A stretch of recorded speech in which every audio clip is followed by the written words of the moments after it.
Welcome to Miyaji philosophy চ্যানেলের পক্ষ থেকে সবাইকে হাই হ্যালো। আমি বাহারাইন থেকে বলছি মোহাম্মদ ইয়াসিন মিয়াজি। সবাইকে আসসালামু আলাইকুম ওয়া রাহমাতুল্লাহি ওয়া বারাকাতুহু। সম্মানিত গাইস, আজকের আমি ভিডিওটি দুভাগে আমি বিভক্ত করে ভিডিওটি তৈরি করছি। একটি হলো আপনি বৃদ্ধ বয়সে আপনার সন্তান থেকে আপনি কিভাবে সম্মান পাবেন, আপনাকে কি করা উচিত, কি ত্যাগ করা উচিত।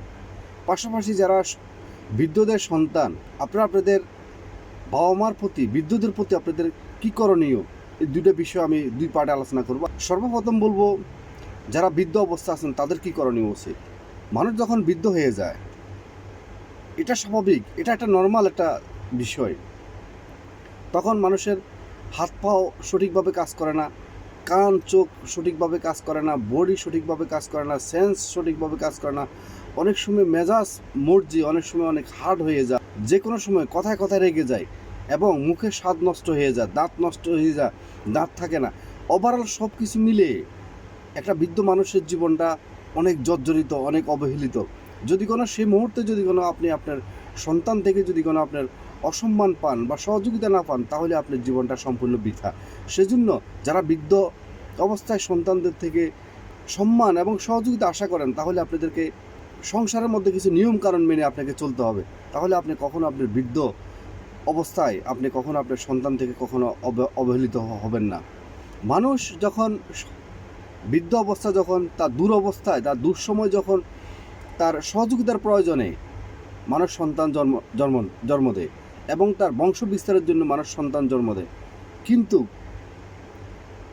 পরিকল্পনার অভাবের কারণে অনেক সময় সে সন্তান থেকে কখনো বাবা মা সহযোগিতা পান না, বরঞ্চ বৃদ্ধ অবস্থা আপনার সে সন্তান থেকে আরও লাঞ্ছিত, অপমানিত হন। তো সেজন্য আপনাকে সন্তান যখন আপনি দুনিয়াতে আসবে, তখন থেকে আপনি আপনার জীবনের পরিকল্পনা আপনাকে স্টার্ট করতে হবে। এবং আপনি যখন চাকরি করবেন, যে কোনো কর্ম করেন, আপনি কর্ম অবস্থায় আপনি আপনার জীবনকে এমনভাবে সুন্দরভাবে গুছাবেন যেন আপনার বৃদ্ধ অবস্থায় আপনি কখনও কারো কাছে মুখাপেক্ষী না হইতে হয় এবং অন্যের উপরে, অন্য দ্বারস্থ যেহেতু আপনাকে না যেতে হয়। পাশাপাশি আপনার নাতি নুৎকুর থেকে শুরু করে আপনার বউ বাচ্চা সবাই যেহেতু আপনাকে সম্মান করে, সেজন্য আপনাকে কিছু কলা কৌশল অবলম্বন করতে হবে। এক নম্বর যেটা বলবো সেটা হলো, আপনি যে কর্ম করেন সে কর্ম থেকে আপনাকে একটা পার্সেন্টেজ, একটা অংশ আপনার বৃদ্ধ বয়সের জন্য আপনাকে এটা সঞ্চয় হিসেবে রেখে দিতে হবে। একদম কম পরিমাণে, বেশি পরিমাণ প্রয়োজন নয়, একদম কম পরিমাণে আপনি কিছু সঞ্চয় পরিবারের জন্য রেখে দিবেন। আর দুই নম্বরে যেটা বলবো সেটা হলো, যখন আপনি বৃদ্ধ অবস্থা হয়ে যাবেন, আপনাকে বুঝতে হবে আপনার আপনার শরীর অনেক অকাজ হয়ে যায় এবং অনেক মন, আপনার মেজাজ অনেক সময় অনেক হার্ড গরম থাকে। সে দৃষ্টিকোণ থেকে, এবং মেজাজ অনেক গরম থাকে এবং পাশাপাশি যারা বৃদ্ধ অবস্থা তাদের আপনার মুখের স্বাদ চলে যায়। তো সেই অবস্থা সব কিছু মিলে আপনার যখন মেজাজ মর্জি গরম থাকবে এবং আপনার কাছে অনেক কিছু স্বাদ লাগবে না, অনেক না, তখন আপনি কখন আপনার ফুতুর বুকে বলেন বা আপনার যে সংসারে আপনার বৃদ্ধ অবস্থা আছেন, সে সংসারে কখনো তাদের সাথে কখনো গালিগালাজ করবেন না এবং তাদের সাথে স্যাক্রিফাইস করে আপনার বাকি জীবন সুন্দর করে পরিচালনা করার জন্য চেষ্টা করবেন। কারণ হলো, একটা সংসার যে পরিচালনা করে সে বোঝে তার সংসারে অনেক কষ্ট, অনেক অনেক অনেক দুঃখ। তো তার হাজব্যান্ডকে দেখতে হয়, তার বাচ্চা কাচ্চাকে দেখতে হয়, পাশাপাশি আপনাদেরকেও দেখতে হয়। তো সে বৃদ্ধ অবস্থা লোকদেরকেও দেখতে হয়। তো সে অবস্থা যদি কোনো আপনার কখনো একদিন লবণ কম হইতে পারে, একদিন বেশি হইতে পারে, বা যে কোনো তরকারির মধ্যে হোক, নাস্তার মধ্যে হোক, চার মধ্যে হোক, একটু টুকটাক সমস্যা থাকতে পারে, তখন এটাকে আপনাকে মানিয়ে স্যাক্রিফাইস করে আপনাকে চলতে হবে। এমনিতেই তো বৃদ্ধ অবস্থা আপনার মুখের স্বাদ চলে যায়, তারপরে তো আরও মেজাজ খিটখিটে হয়ে যায়। এরপরে আবার যদি কোনো তাদের ভুল হয়, সে অবস্থা যদি আপনি তাদের সাথে গালিগালাজ করেন, তারা তখন অনেক মনক্ষুণ্ণ হয়ে যায় এবং আপনার প্রতি তাদের ডিমোটিভেট হয়ে যাবে। এবং পাশাপাশি আপনাকে ভবিষ্যতে তারা রেসপেক্ট করতে, সহযোগিতা করতে তখন তাদের অনেক অসুবিধা হবে। তো সেজন্য সব কিছু মানিয়ে অ্যাডজাস্ট করে চলার চেষ্টা করবেন, তাহলে দেখবেন যে সংসার অনেক সুন্দর হবে। আর দুই নম্বর পার্ট যেটা বলবো সেটা হলো, আপনাকে বুঝতে হবে যখন আপনার বাপ আপনাকে যখন পৃথিবীতে, এই দুনিয়াতে আনার পিছনে দুটো কারণ ছিল। একটা কারণ ছিল তাদের বংশ বিস্তারের জন্য, আরেকটা হলো যে তাদের অসহায় সময় আপনারা তাদেরকে সহায়তা করবেন। সেই জন্য তারা সে আশা ভরসা নিয়ে আপনাদেরকে লালন পালন করে এবং বড় করে।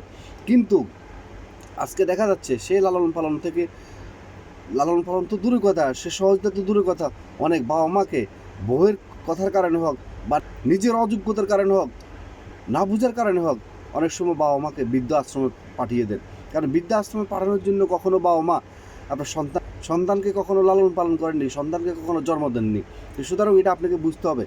আর বৃদ্ধ অবস্থা বাবা মার সাথে কখনো খারাপ ব্যবহার করবেন না।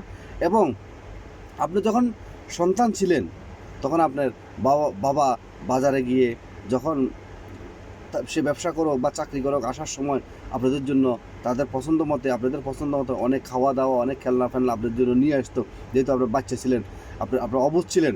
আজকে যখন আপনার বাবা মা যখন বৃদ্ধ হয়ে গেছে, তারাও কিন্তু আপনাদের আপনারা যেরকম একসময় আপনার বাচ্চা ছিলেন, আজকে যারা বৃদ্ধ হয়েছে আপনার বাবা মা, তারাও কিন্তু আপনার বাচ্চার মতো হয়ে গেছে। দেখেন তাদের দাঁত পড়ে গেছে, তারা ভালোভাবে চিবিয়ে খেতে পারতেছে না। এবং বাচ্চারা যেরকম হুট করে রেগে যায়, এবং তারাও কিন্তু হুট করে রেগে যাচ্ছে, এবং বাচ্চাদের কাছে এটা ভালো লাগে না, ওইটা ভালো লাগে না, এটা খাবো না, ওইটা খাবো না। এবং তারাও কিন্তু বৃদ্ধ অবস্থা, তাদের জিহ্বার স্বাদের কারণে তারা বলে যে এটা ভালো লাগে না, ওইটা ভালো লাগে। সব কিছু মিলিয়ে আপনার বাচ্চা থাকা অবস্থা, আপনার যে অবস্থা ছিলেন, আপনার বাবা মা বৃদ্ধ অবস্থা, তাদের কিন্তু সেই পজিশন পড়ে গেছে। সুতরাং ভুলেও কখনো আপনার বৃদ্ধাশ্রমে কখনো বাবা মাকে পাঠাবেন না। আমি ব্যক্তিগতভাবে আজকে আমি একটা কথা বলি, যদি আমার এরকম কোনো ক্ষমতা থাকতো তো তাহলে আমি সেই ক্ষমতা দিয়ে পৃথিবী থেকে বৃদ্ধাশ্রম জিনিসটা আমি ধ্বংস করে দিতাম। মানে বৃদ্ধাশ্রম বলতে কখনো বৃদ্ধাশ্রম বলতে কোনো কিছু থাকতে পারতো না। বৃদ্ধাশ্রমে বাবা মা যাদেরকে আপনারা পাঠান বা যারা বৃদ্ধাশ্রমে যায়, তাদের মনের ভিতরে যে কষ্ট, কত দুঃখ, এটা কখনো আপনি জানবেন না, কখনো বুঝবেন না। আরেকটা বৃদ্ধাশ্রমে যে থাকে তার সাথে তারা শেয়ার করে। যতটুকু আপনার ক্যাপাসিটি থাকে ততটুকু তাদেরকে সর্বোচ্চ সহযোগিতা হেল্প করার জন্য চেষ্টা করবেন। আপনি যখন ছোটো ছিলেন, আপনি হাত পা লাড়তে পারতেন না, কথা বলতে পারতেন না, আপনার কান্না শুনে আপনার মা বুঝতে যে আপনাকে দুধ খাওয়ানোর প্রয়োজন হয়েছে। আপনি যখন হাত পাও লাড়তে পারতেন না, আপনার বাবা মা আপনাকে গোসল করাই দিয়েছে এবং আপনাকে খাওয়াই দিয়েছে। তার মানে আজকে তখন তারা বৃদ্ধ হয়ে গেছে, বৃদ্ধ মানে শিশু হয়ে গেছে। আপনাকেও কিন্তু সেই সেম আপনাকেও এরকমভাবে তাদেরকে যত্ন করতে হবে। যদি আপনার যত্ন করতে যদি কোনো অবজ্ঞা করেন এবং অবহেলা করেন, তাহলে এক নম্বরে আপনার উপরে অভিশাপ সৃষ্টি হবে। আপনার বৃদ্ধ মায়ের অভিশাপ হলো সবচেয়ে মারাত্মক অভিশাপ, এক নম্বর।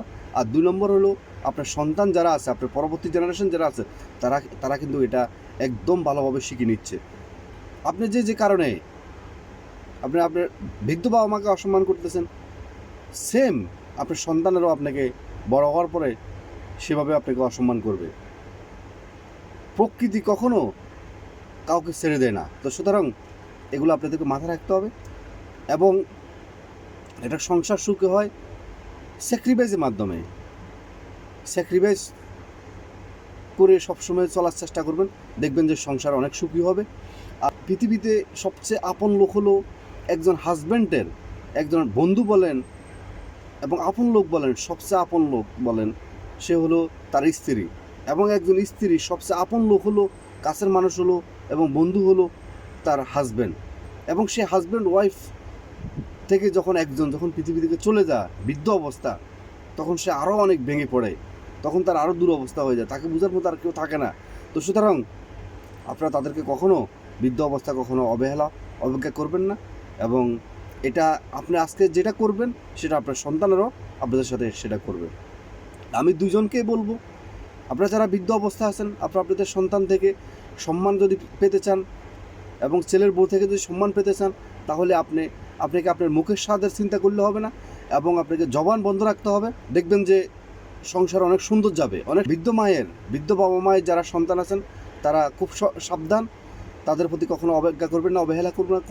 যখন তাদের গরম পানির প্রয়োজন গরম পানি দিবেন, এবং তারা যখন যেটা খেতে চায় আপনার সাধ্য অনুযায়ী তাদেরকে সেবা দেওয়ার চেষ্টা করবেন। তাদের সাথে কখনো রাগ দেখাইয়ে কখনো কথা বলবেন না, মাথা গরম করে কখনো কথা বলবেন না, মাথা উঁচু করে কখনো বৃদ্ধ বাবা মার সাথে কখনো কথা বলবেন না। উভয়কে স্যাক্রিফাইস করে যখন একটা সংসার পরিচালনা করবেন, আশা করে দেখবেন যে ভবিষ্যতে আপনাদের সংসার অনেক সুন্দর যাবে। আজকের মতো ভিডিওটি এখানে শেষ করলাম। যদি আপনাদের ভিডিওটি ভালো লেগে থাকে তাহলে অবশ্যই একটি লাইক, কমেন্ট, শেয়ার করতে ভুলবেন না। এবং যারা নতুন, অবশ্যই মিয়াজি ফিলসফি চ্যানেলকে সাবস্ক্রাইব করে সাথে থাকবেন। এবং যিনারা আগে সাবস্ক্রাইব করছেন আপনাদেরকে অসংখ্য ধন্যবাদ। বড় মিয়াজি ফিলসফি চ্যানেলের পক্ষ থেকে সবাইকে আসসালামু আলাইকুম ওয়া রাহমাতুল্লাহি ওয়া বারাকাতুহু।